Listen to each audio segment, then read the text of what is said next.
Hello, everyone, and welcome to Conversations in Horror, the podcast. I'm your host, Kevin L. Powers. I'm also the owner operator of Something Wicked Entertainment and Events, and welcome to our podcast today. So, if you have been with us over the past 2 years, you will realize that what we do on this podcast is that we take a single film and we dissect it. We go through the ins and outs, the critique and analysis, the likes and the dislikes, and every little nook and cranny of a single individual film per episodes in order to give you a clearer picture of what we, as the host of this podcast, decide if the film is good, bad, or ugly. That being said, it is always my pleasure to always introduce a new host with each episode. And before we get to the title of the film that we're going to be talking about today, I would like to thank Nate Hill for joining us again for the show. Thank you, Nate. You're skipping a little bit. I'm introduced, right? Yes. Hi, everybody. Nate, good to rejoin this podcast here again. It is currently storming and raining outside my window right now. So if it's not just like, thunder effects in the background when we make statements here, that actually is God speaking and enhancing what we're saying about our film. So, yes, after that little bit of blasphemy, let's talk about The Truth About Demons. All right, so the movie we're talking about tonight is The Truth About Demons. The irrefutable truth, if we want to be fancy. Yeah, from the year 2000. So it is actually, we are, I guess, the 25th anniversary of this movie as well. So it's that's one of the reasons why we're talking about this movie now. It's a 25-year anniversary, and what better way to discuss it than on our podcast? You know what I'm saying? So yes, as Nate was saying, the film has two different titles, one of them being The Irrefutable Truth About Demons, whereas we're going to talk about it as The Truth About Demons, since that's the version I saw. Because nobody calls it The Irrefutable Truth About Demons. Nobody wants to call it The Irrefutable Truth About Demons. They should have just called it The Truth About Demons in the first place. Everybody would have been happier if they just called it The Truth About Demons. But, all right. So one of the things I like to point out to everyone is it's been extremely hard to find a copy of this movie because it's one of those movies that has been on, I guess, despite the fact starring Karl Urban, it is one of those films that has been extremely hard to get a hold of. You might be able to get a hold of a VHS copy that was probably used in the video store, but it was really hard. And I had to go to YouTube to find a free streaming version of the movie on there. So if you have never heard of this film or cannot find it, go to YouTube. That's where you will definitely find it. But I did hear that they are doing an actual release of it pretty soon. So is it a 4K release? I don't know, but I would suspect that anything being released in this day and age would definitely have to at least go 4K, if not better. So that's probably not a good move, to be honest. This is a movie that benefits from a lower grade quality where you can't actually see everything in as much detail as you would otherwise prefer. All right, so to get this started off, that's the type of thing we're talking about. We're gonna. You suggested this movie, and I'm actually glad you suggested because I love new movies I've never seen or heard of before. So tell me a little bit about your background, or what did you first impressions of this movie? The background story of this movie. Well, when you first saw this is the type of movie that when I first saw it, when people normally pass this place in video rental stores, when that was still happening, this is the movie that people would just look at, say, "Oh, that's a good cover." Then they would pass on to other things, But I stopped. I picked up this DVD. I rented this DVD. I paid money for this DVD. I sat down and I watched this DVD. And you know what? At the time, I enjoyed it. I had fun with this thing. I was like, okay, this ain't bad at the time. And then I tried showing it to other people. And wow, um, I've learned that I was the only one who enjoyed this movie. I was the only one who actually liked to watch this thing. And even Dave R. Watkins had a hard time with the truth about demons. And that is saying something. It truly is. Yes. Now, to describe this film, uh, Go ahead. Go ahead. to describe this film, let me start by reading the plot from Wikipedia here, just to give you a general sense of this film. Okay. Set in New Zealand, shot in New Zealand. Quote, haughty anthropology professor Harry Ballard, played by Carl Urban, receives a sinister videotape showing a cult called the Black Lodge ranting about a demonic plot. As it turns out, Harry's brother Richard killed himself a few months earlier under mysterious circumstances, possibly related to this cult. In any event, the loss has been preying on Harry's mind, sending his relationship with his girlfriend, played by Sally Stockwell, into a tailspin.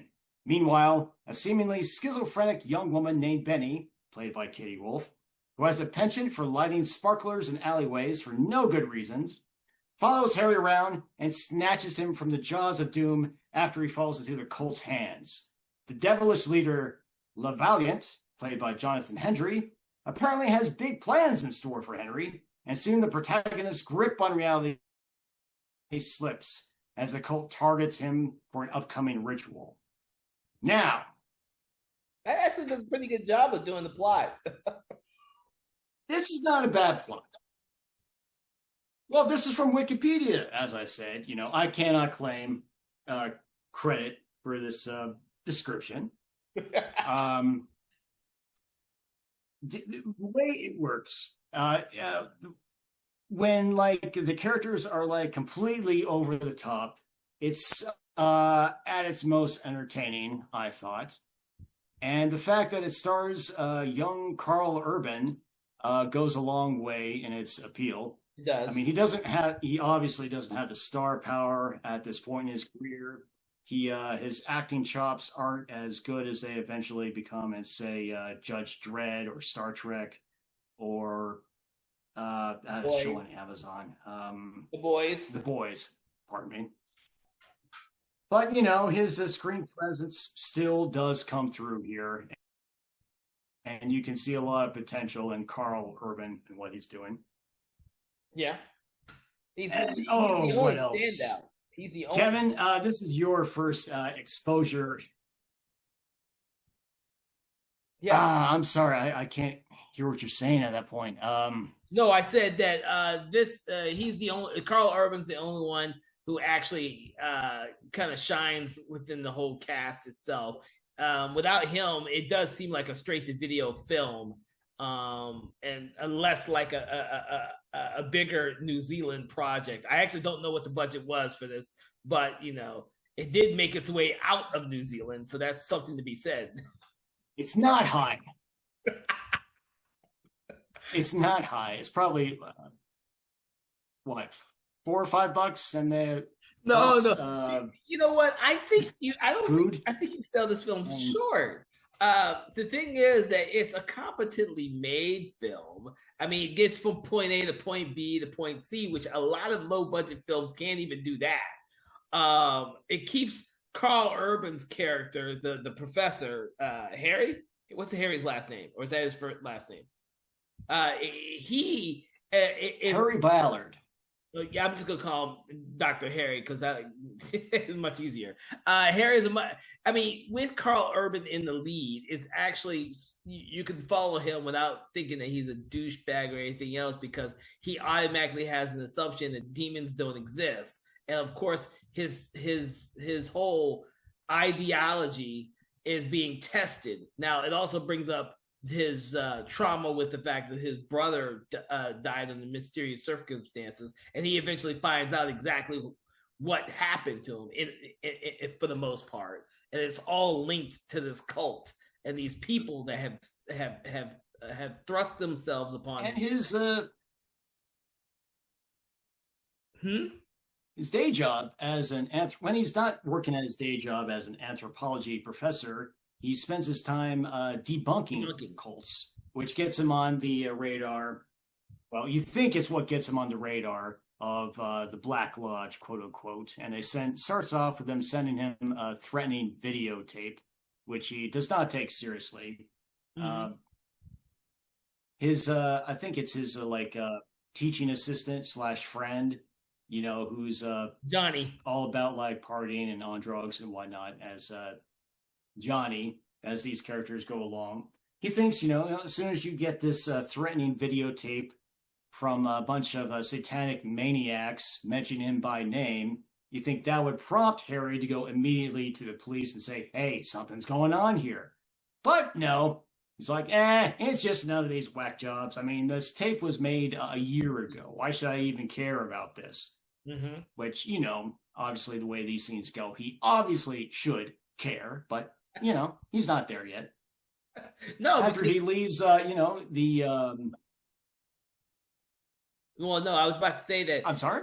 No, I was about to say that the whole reason why he doesn't get into it just yet is because he has to be convinced that demons are real, and of course, the rest of the movie is this cult trying to play with his mind, drugging him, and making him think that he thinks or he may actually be seeing real demons and other cultish supernatural things. He can't trust what he sees or what he feels half the time.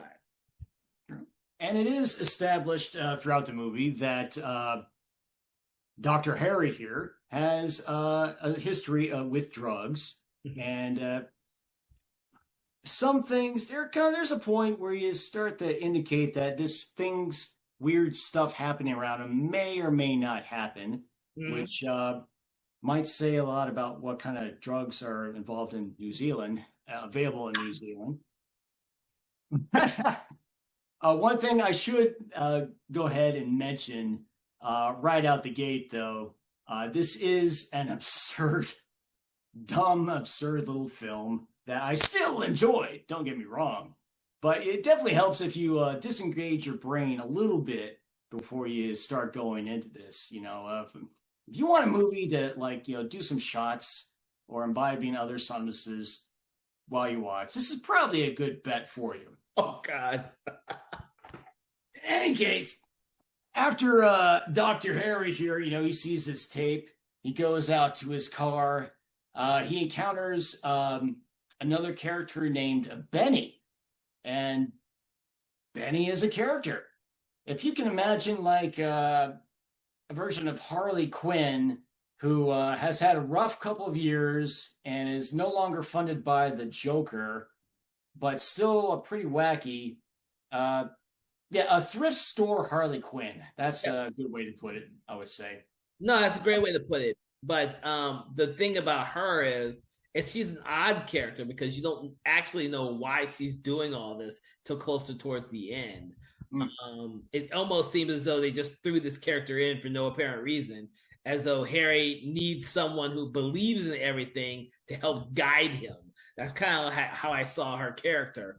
And then, of course, you figure out at the very end that she has a deeper relationship to some of the other characters that make up the entire story. So it's worth pointing out that Harry and his teaching assistant, they have a history of playing gags on each other. And when you first meet the teaching assistant, he has a mask on and he just jumps out and goes boo at Harry to get him good in this dark school he's been working in. And when Harry first meets Benny, he thinks that she's part of a joke that the teaching assistant is playing on him. And one of the first things Benny does is tries to give Harry this quote magic charm to protect him from demons and Satanists, which turns out to be a note she shoves down the front of his pants. And she tells him up front, the only way it works is you keep it next to your penis or something like that, which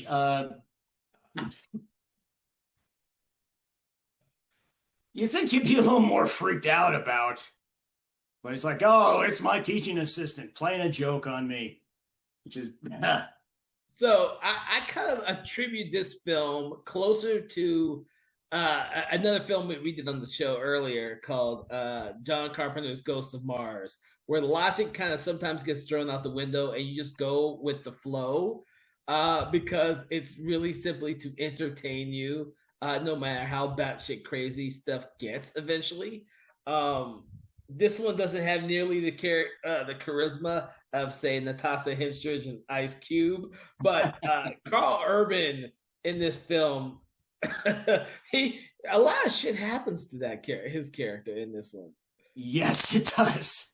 It does, in fact. You fight early on in this film, but I digress. Come to think of it, some members of the satanic cult, if you replaced like their dialogue with like garbled speech, they could almost pass for extras in Ghosts of Mars.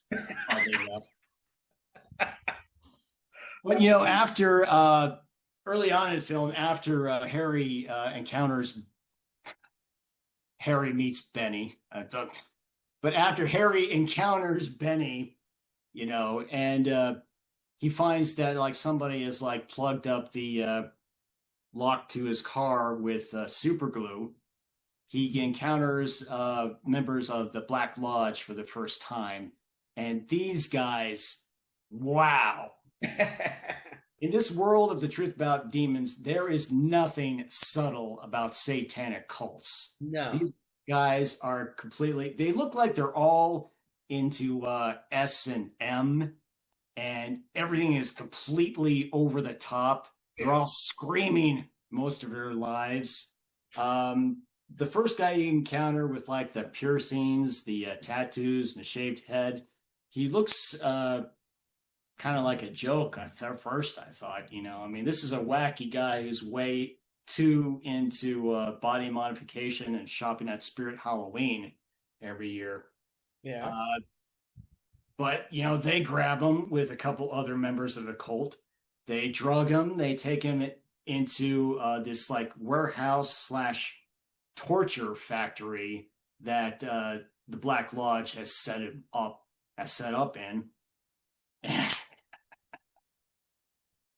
this place, as they're dragging, the drugged up Harry through you see like people getting slaughtered and like tortured and blood spurting out onto plastic curtains.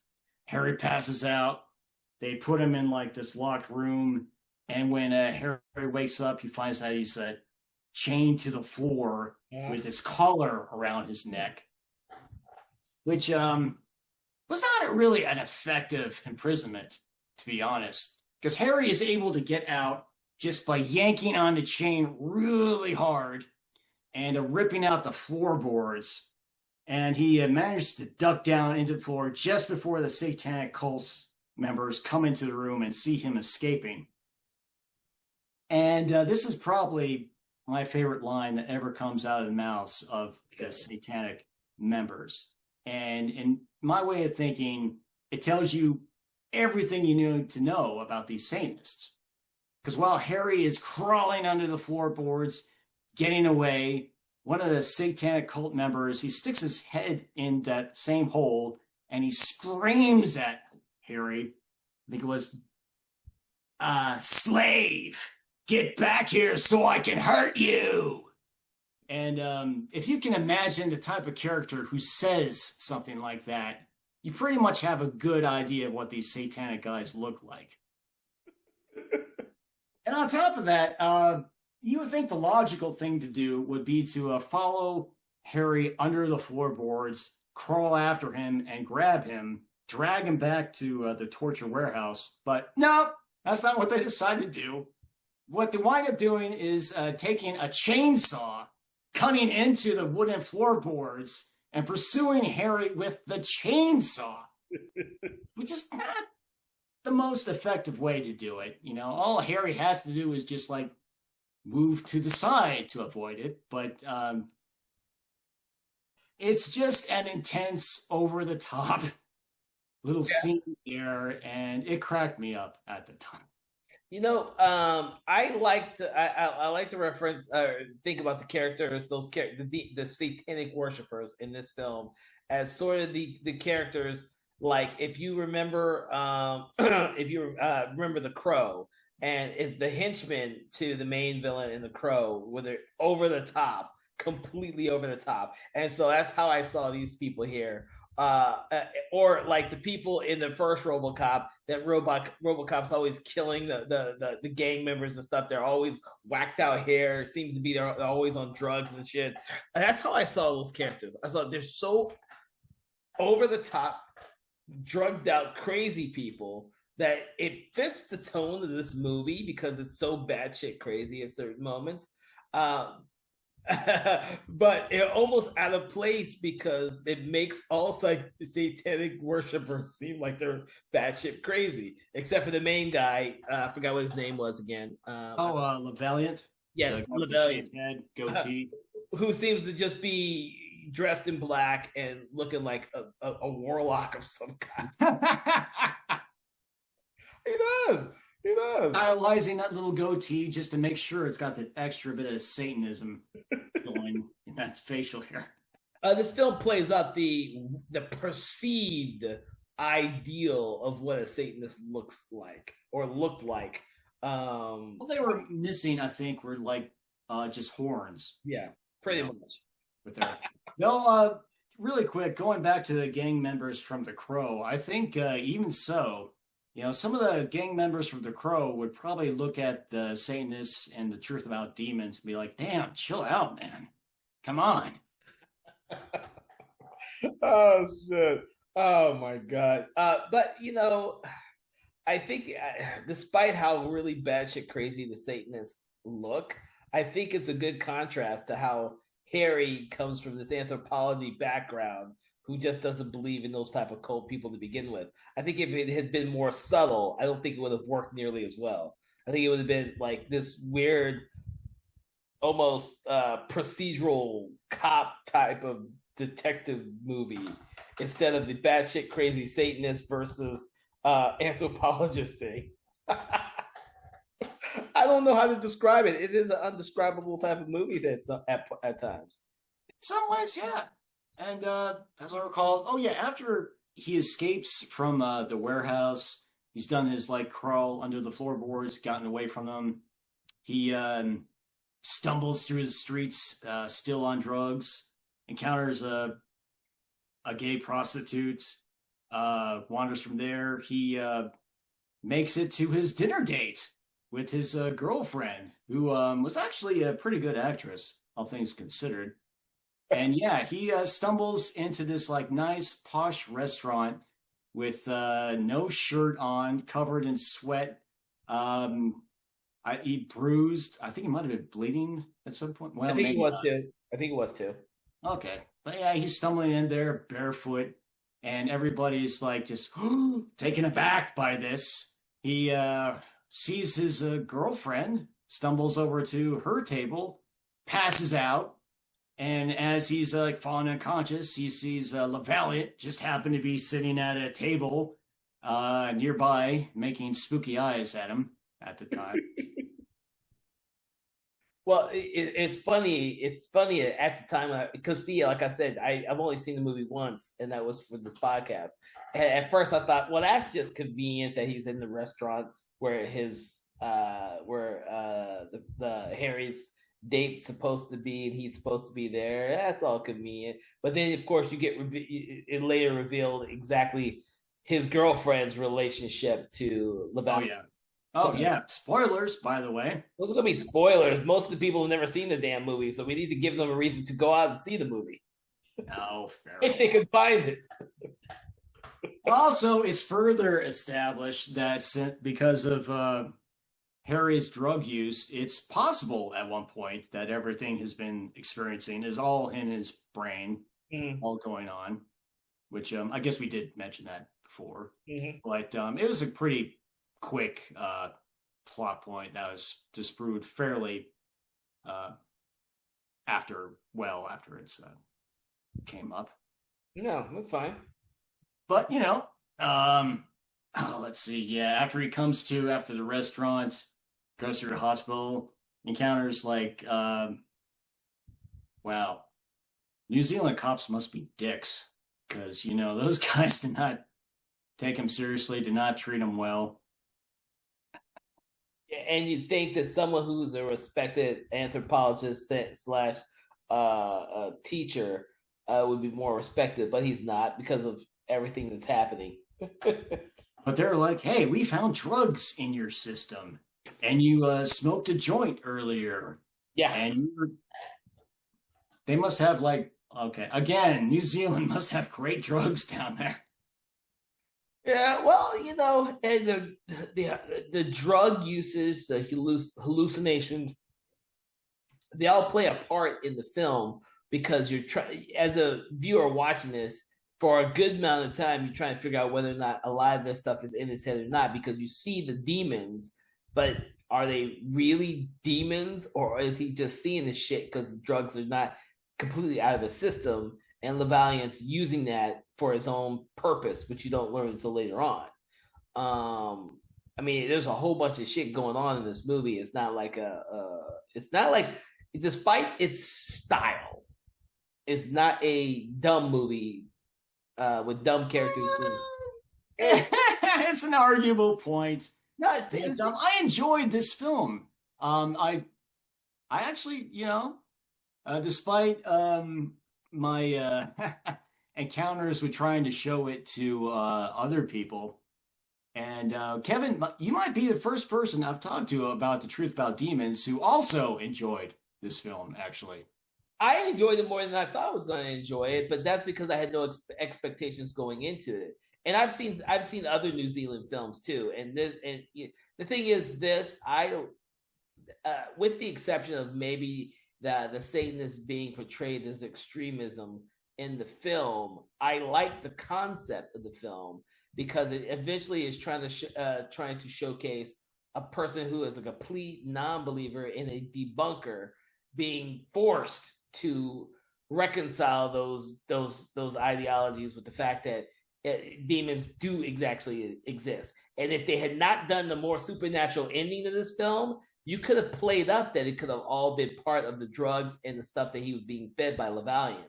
Until the very end, when they more or less says you've got superpowers. I was like, man, the demons aren't real. They are feeding you a bunch of drugs that are fucking your brain up, and you are just barely getting through. But then they do that thing, and I'm like, oh shit. That's about the only thing I didn't like is when they try to do that shit that he can. I think at the very end he brings some bug back to life or some shit. I can't remember. I was like, oh, fuck. Oh yeah. There are encounters with bugs and Carl Urban throughout this film. In fact, Carl Urban had a lot of self-control when it comes to New Zealand cockroaches. I got to give him that. He does things with those roaches I don't think I could have done. Yeah, I don't either. I really, really thought that the scene where the roaches are all over his face and his mouth and stuff, that did take me by. That was like, oh, that put me off to the side there a little bit because I really hate cockroaches.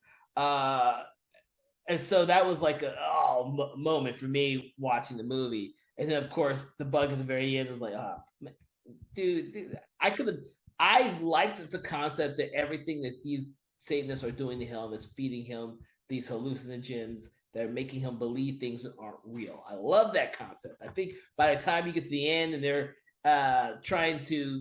they added the real supernatural shit, I was like, oh. But thankfully, I was like, oh, man. But thankfully, that's only like the last, 10 minutes? Well, 15, 20 minutes of the film. Because I'm trying to figure out a good time to kind of, I'm going to say it right now, so this might be a little spoiler even for you, and we're jumping ahead. But even the scene where he's purposely reaching into his own chest to pull out his heart, all that stuff could have been symbolic and hallucinogenic at one point. And the way it's edited, it does and sometimes feel that way. It's not until he's like making the bug come back to life. And it's like, oh, shit. Nah, I like the idea that it's all in his head, kind of like what they did in The Serpent and the Rainbow. All that shit isn't real. It's all part of the drugs that was being fed to the main character, and what he's seeing is not real. Or Jacob's Ladder, which deals completely with perceived reality and hallucinogens and everything like that. I like that. I love that concept. I don't like it when someone wants to wants to solidify that there's, supernatural shit. Jacob's Ladder has one of the greatest endings ever. When it's an ambiguous ending. It's a really ambiguous ending, and you just okay. I have not actually seen Jacob's Ladder yet. That's why I'm not going to tell you it. Well, okay. Not the remake. Gaping hole in my movie repertoire. Things I've seen. It's one of those films that I just can't seem to get around to watching. But it's absolutely brilliant. Watch it. I'm not going to tell you much other than don't watch the remake. And don't watch the remake first. If you watch the remake, watch it long after you've seen the original. I've heard this, actually. Yeah, they tried their best, but you can't replicate what that fucking original film did. But I love those type of movies that play with your perception of what's real and what's not. It's one of the reasons why I absolutely love The Serpent and the Rainbow. Once you're on the drug, that the zombification drug, the Pokemon zombie. I can't. It's a drug that the main character goes after. I think it was called Zombafil or something. Yeah, I can't remember. Marketing department wanted to call it Zombafil or something dumb like that, and I've read the book that the movie's based on. No, because the book is the nonfiction book, but the movie takes a lot of liberties. Like, it literally just takes the concept and then goes off on its own little tangent. But that's perfectly fine because I enjoy the book and the movie. So, quick story about Jacob's. I'm sorry, The Serpent and the Rainbow. I understand it was the first movie that Hollywood tried to film in Haiti, and it was the last movie that Hollywood tried to film in Haiti, because their experience with Haiti was not a good one. Yeah. But yeah, I can see that. I can see that they tried. Also, Wes Craven directed it, so he came up roses with that film, despite all the complications that he was faced with on that.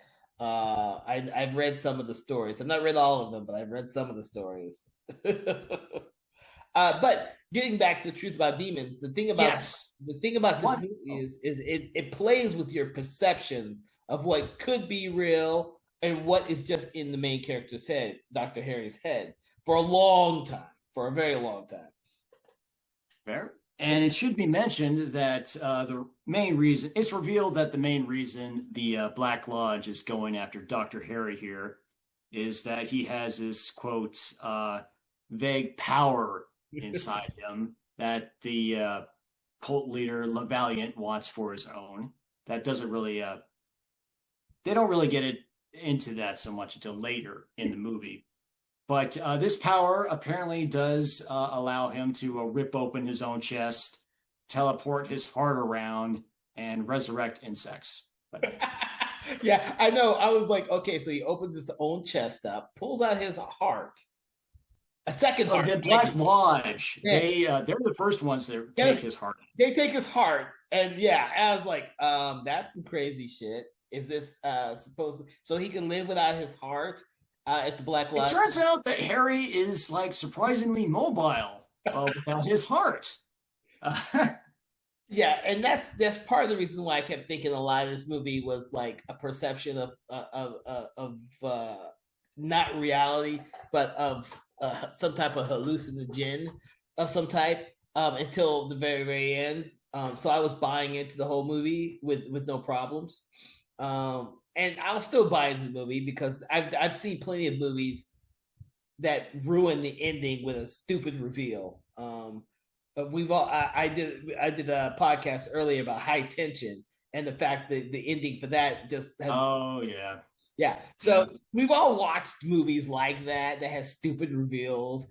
or changes to the basic concept of what we've been watching the whole film. I think it was perfect. I think it was fine to have all that weird shit at the very end of this film. It makes the film much more memorable. I'll give you that. I mean, to be honest with you, note about High Tension, actually. yeah, That was the first time I'd ever been in a movie theater where everybody groaned at the exact same time. yeah, That one plot point was revealed. It was like the entire theater went, "Oh, oh," like, yeah. just like that. They did it. They did the same thing when I saw it too. When I saw it in the theater, and that the ending has grown on me because I've loved everything else. Like the first, the 90% of the rest of the movie for the longest time, I absolutely loved. That last 10%, I hated. But after reading more about it and talking in interviews with Alexander Aja, the director, I was like, okay. And so now I'm much more forgiving. I had to do the same with Jacob's Ladder too. When I saw Jacob Ladder, I thought at the theater. I was too young to appreciate that movie. I hated that movie when I was a little kid. I saw it at the theater when it first came out. I was too young, way too young to be seeing Jacob's Ladder. I was like, dude, what the fuck did I just watch? I want my money back. I did not get it. It was weird. Blah blah blah. It was later on after I got older and I rewatched it several times. I was like, holy shit, this movie's fucking awesome. And now it's one of my favorite horror movies out there that I don't always even consider a horror movie. I believe it's that good. It's one of those movies where I tell everyone you should definitely watch this movie. It is a mindfuck of a movie, but it's so brilliantly executed that you can't help to love it. The movie that explains almost everything about Kevin Powers. I don't think there is a movie to explain it. If I was to tell people my 5 favorite movies to watch on repeat, they would say your thing is so fucking skewed, dude. Like you have like these crazy fucking movies. They're not even similar. No, but I can watch them all the time, no matter how many times, and I'll never get bored. And I'll never say that they are horrible movies. I'm like, I'll have to do it. We'll have to do a show on that. 5. What do you call those? What do you call those type of movies? Guilty pleasure movies. Oh yeah. I have to do guilty pleasure movies and wonder why people will ask us why we watch these films. You watch this film. You love this film. Truth About Demons is a guilty pleasure movie.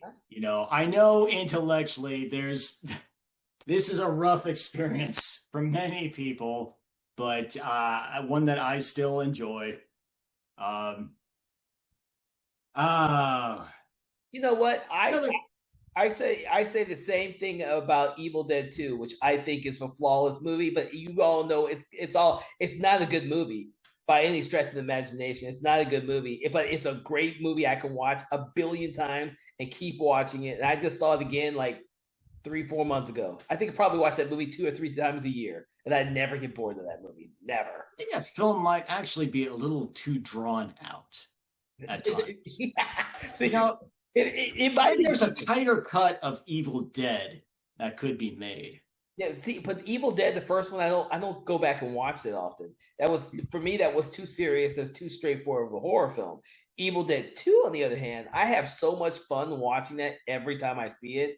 And then, of course, I absolutely love the musical too. And the musical, the musical is borrows from all 3 movies, depending on which version you've seen.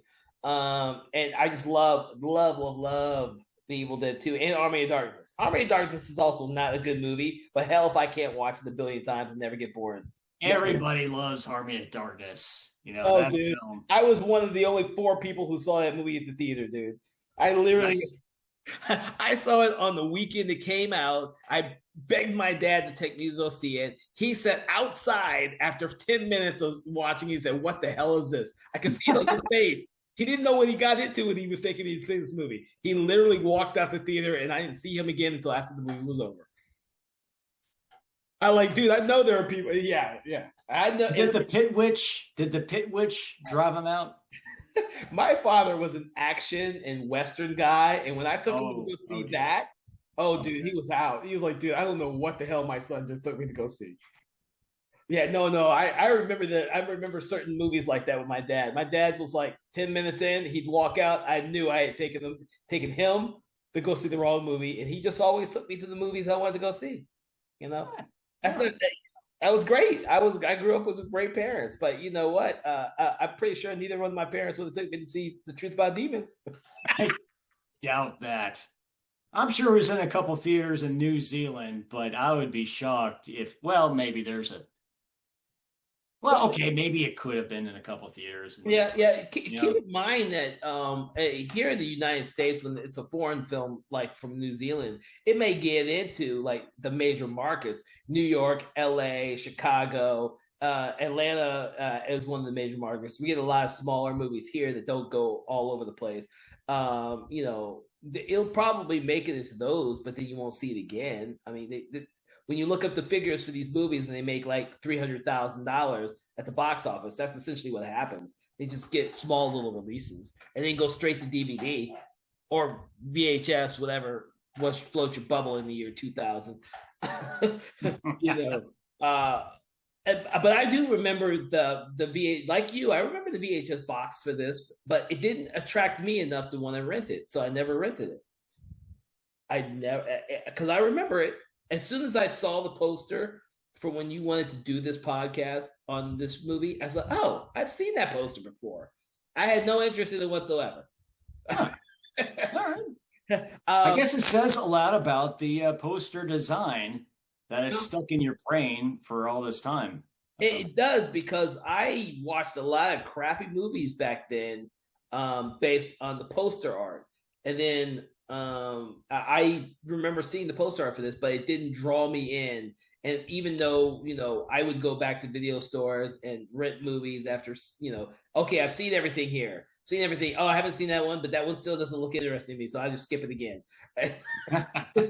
That's pretty much how this movie was. And as much as I like Carl Urban, I've never come across this movie as being one that he starred in, or I would have already seen it before now.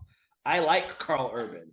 I never knew about this movie that he was the star of this movie until you told me. I'm sure everything else has been his career, I'm sure, has overwhelmed knowledge of this movie out there. He probably half remembers this thing. Oh yeah, I was in a bad place when I was making that movie, man.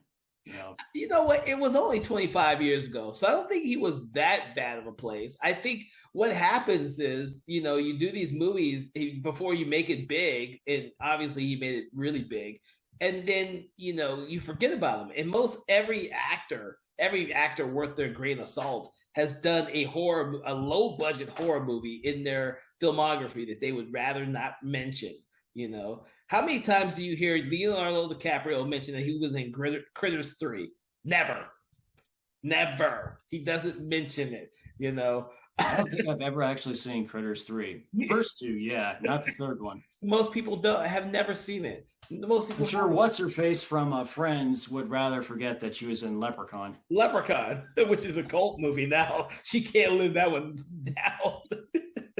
You just don't bring a picture of Leprechaun for her to sign. Oh, wow, that would be amazing to do that, actually. Oh Jesus! But there are so many actors, great actors who came from horror movies. I mean, Jack Nicholson in The Terror. Do you think he's going to be signing pictures of The Terror? Probably not. I have no knowledge of this movie called The Terror. Roger Corman movie, The Terror with Boris Karloff. I Jack don't know this Nicholson one. is so young in this old ass horror movie. Oh my god! You're much more of a Hammer fan than I am. I'll tell you. Well, the Terror is Roger Corman. Corman, excuse me. Oh Jesus! Well, so everyone out there listening, Nate is not one of our main horror guys. He's watched some of these horror movies, but he's kind of like our guru for lots of other stuff. So The comics and the novels as well. yes, so forgive him if he doesn't have such a rich and textured history of horror culture and everything else. But that doesn't mean that he will not bring up a gem or a film like Truth About Demons, because without people like him, I would not know these films are even worth talking about. I would without Nate, we probably would have never even bothered to put this film on our slate. But it is the 25th anniversary, so it's a great opportunity to take a look at it. So if I never mentioned it, it would have remained a bit of art from the early 2000s stuck deep within the recesses of Kevin's subconscious. You know what? Never really resurfaced.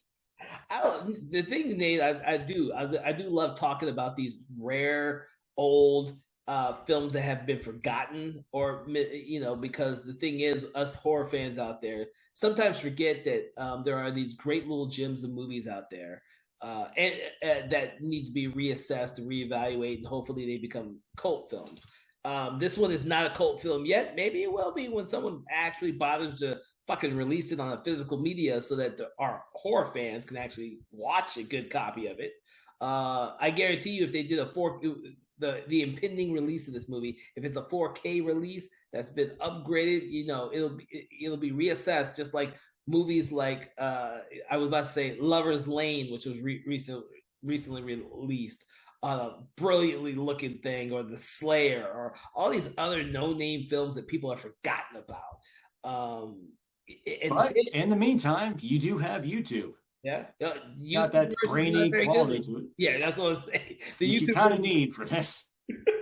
No, the YouTube version definitely was something that played on TV. Someone recorded and then stuck it on YouTube, dude.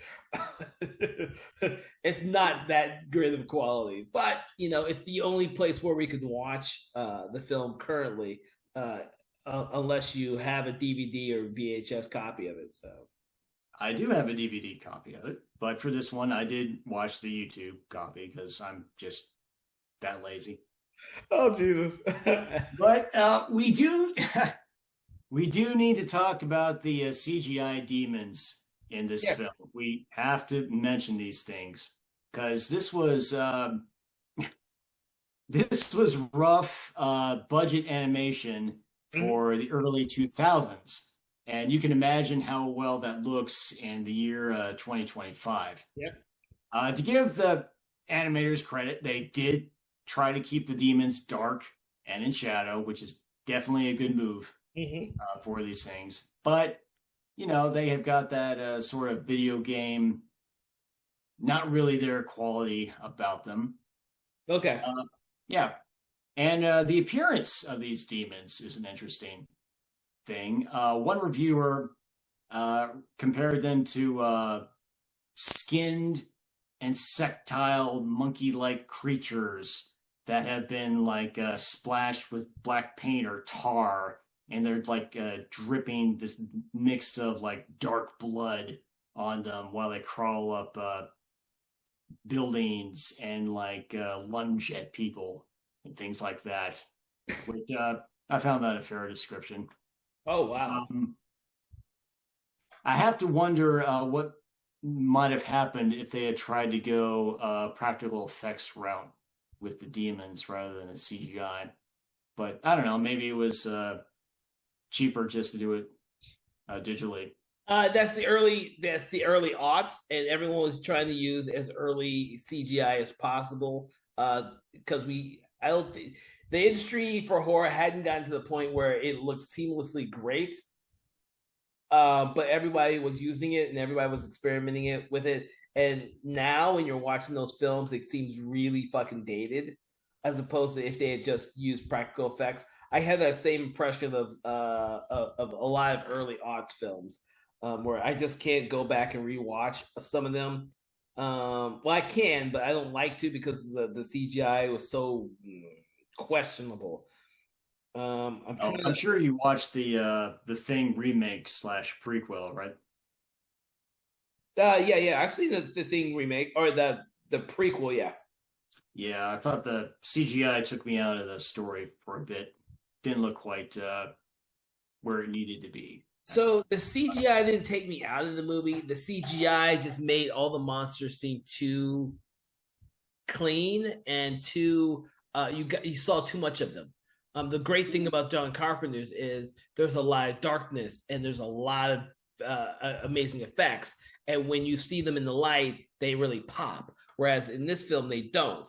Now, what I wanted to say is, one of the movies I want to reference that started to get into a lot of the CGI monsters actually came out like 5 years before this one, which was American Werewolf in Paris, where it was one of the first films to try and do that whole CGI werewolf transformation that I didn't think always worked out so well. And that's what these demons kind of look like. It looks like they're kind of skinny, weird little demons that just don't fit. And it's hard to go back and watch them. Like what we did a podcast on American Werewolf in Paris previously, and that was one of the things we commented on is the fact that the CGI was so early in the late 90s and 2000s that it doesn't hold up. They were trying to do shit that was going to be, they thought was going to be easy with CGI instead of practical, but it just didn't look right. It just didn't look right. And I was like, oh yeah. And I was like, and unfortunately, there's a whole bunch of movies like that from that time period. I wanted to mention another one before I forgot, which was '98, which is the Dean Koontz adaptation of Phantoms, which also had some shitty, like that. The CGI doesn't hold up. It doesn't hold up. That's not to mention the movie was any good to begin with either. Actually, Phantoms and this are on the same level. Phantoms is a dumbass movie. Dumb. It's a stupid fucking movie. But for some reason, I find myself watching it because I'm entertained by the stupidity of the movie. Kevin Smith seemed to like it, but it goes. But I just, and it's Dean Koontz, one of my favorite writers whose work seems to get fucked up. I like his writing, but his work seems to get fucked up really easily by filmmakers. Dean Koontz, I remember getting tired of him pretty quick, to be honest. I've not read any of his new stuff. I don't think I've read any of his stuff in the last 15 years. It's kind of like Stephen King. Stephen King, I stopped after Rose Matter. And then I've just picked up occasional books here and there over the last, I can't even remember when Rose Matter came out, fucking 20 years ago. But I never stopped reading Stephen King. So Rose Matter was kind of like the last one I read as they were coming out, and then I stopped until 3 years ago, and I started getting back into them by listening to a whole bunch of audiobooks. So now I've caught up with a lot of them by listening to the audiobooks and reading some of his other books. I've gotten pretty caught up. I'm sorry that I took a break because I missed out on so many good ones. amid the bad ones, there are some good ones. But that's how I saw Dean Koontz. He started off strong on some of those books, and then I was like, oh shit, I gotta stop reading this shit. It's almost all the same. Fuck, my brain's getting fucked up. So I stopped reading him. I've not gone back to him though. There's just too many damn books out there. We were talking about this earlier before the show. We were like, there's just too many books. I don't have the time. I wish I did. I wish I did. And I wish I listened to more audiobooks. I don't listen to as many as I used to anymore. I just don't have. I've talked to you about this horror novel before. Have you read My Heart is a Chainsaw at this point? Why have I heard of that? My Heart is a Chainsaw, really? That's a well-known, well-regarded horror novel. God, the name of the author. Who's the writer? The name escapes me. I should know that. That one sounds really familiar. I've not read it, but it sounds really familiar. You almost have had to have come across that title. Hang on. Let me look this up really quick. So everyone, we are taking a quick detour just for that.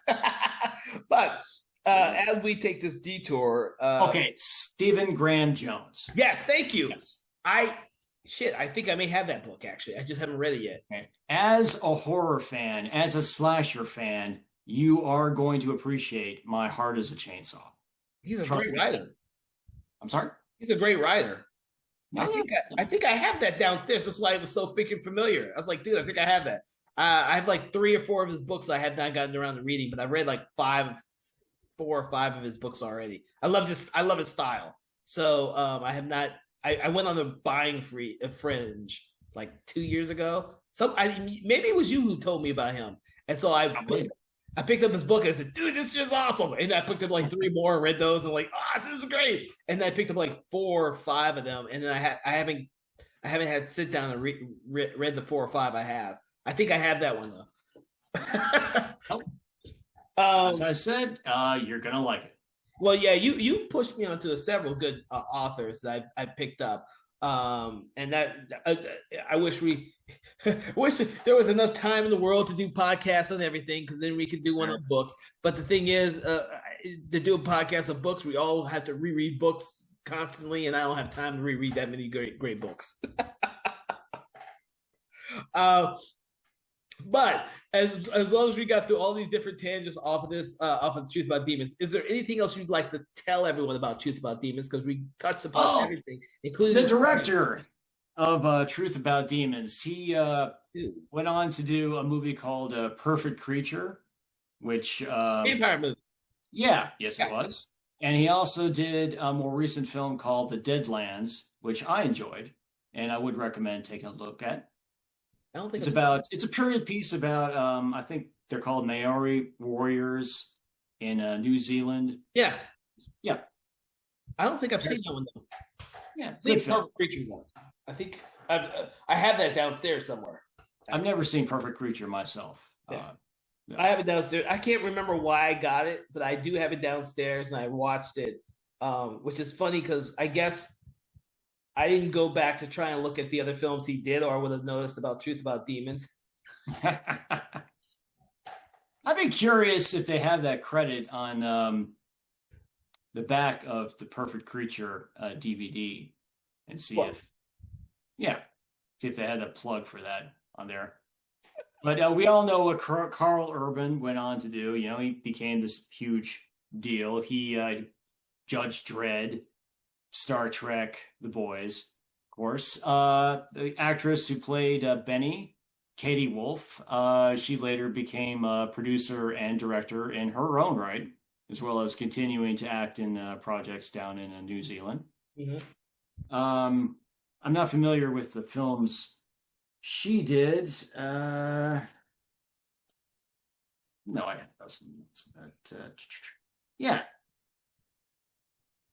She directed a 2010 film called Kawa and a 2017 film called Waru, all New Zealand films. The actor who played LaValliant, actually, he had a long career doing a lot of TV roles, including 2 episodes of Xena, Warrior Princess. And oddly enough, 53 episodes of a kids show called Johnson and Friends, which I had never heard of. But apparently this is about a pink stuffed element getting into adventures in a messy kids' room. Saw pictures from it. It looks like this very light, fluffy, cheerful thing. And apparently the lead satanic head of the Black Lodge is playing a character on that thing. So okay, he's had a very varied career. Okay. With that. Well, I want to thank you, Nate, for instilling us with some of this information about some of the other actors that participated in this odd little film called Truth About Demons. As you well know, for every episode, we like to now rate the movies from 1 to 5 stars, 1 being poor, 5 being excellent. Where on the spectrum would you place Truth About Demons? Oh my God, I'm not sure if I can rate this film. As much as I did enjoy watching this thing, I also know on the other hand, okay, I would recommend it to horror fans and horror fans exclusively. If you all your friends who are the normals, don't show them this movie. Don't bother mentioning it to them. This is not the film you use to ease people into a horror fandom. That's the kind of thing you use Stranger Things for. Truth About Demons, this is like a couple years down the line after they progressed from Stranger Things to, I don't know, Scream, and then later Hellraiser. Yeah, after they've been past the point where they've watched Hellraiser, that's when you show them the Truth About Demons. Oh my God. At that point, I should just show them Night of the Demons first. Oh shit. We laugh, and this movie has probably more plot than that movie does. If you want to break somebody's brain, start them with Truth About Demons, then go to Night of the Demons, and then maybe end with The Woman, just to like completely fracture their personality. And now, oh shit.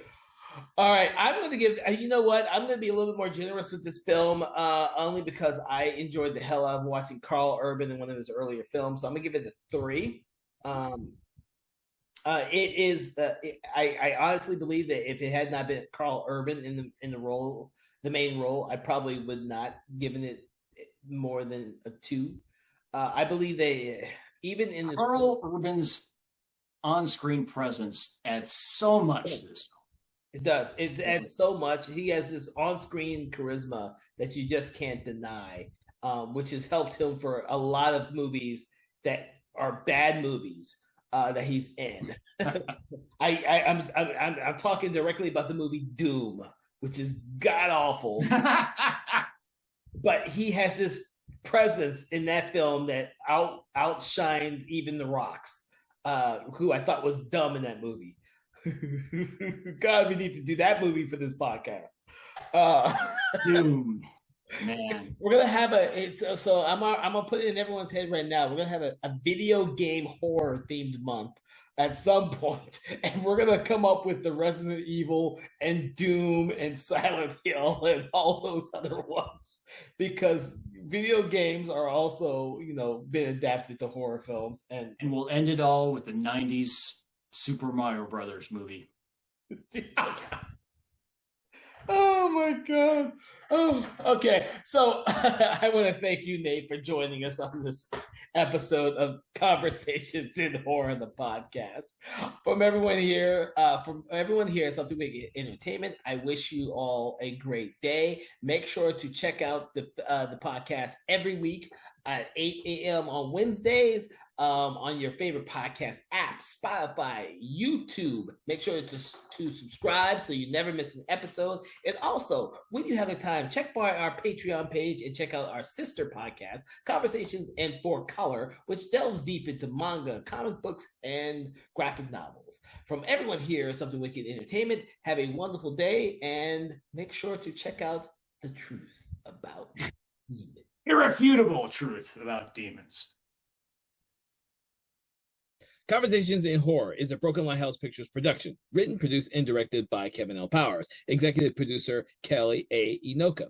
All contents and material from this episode of Conversations in Horror is copyright 2025 Broken Lighthouse Pictures.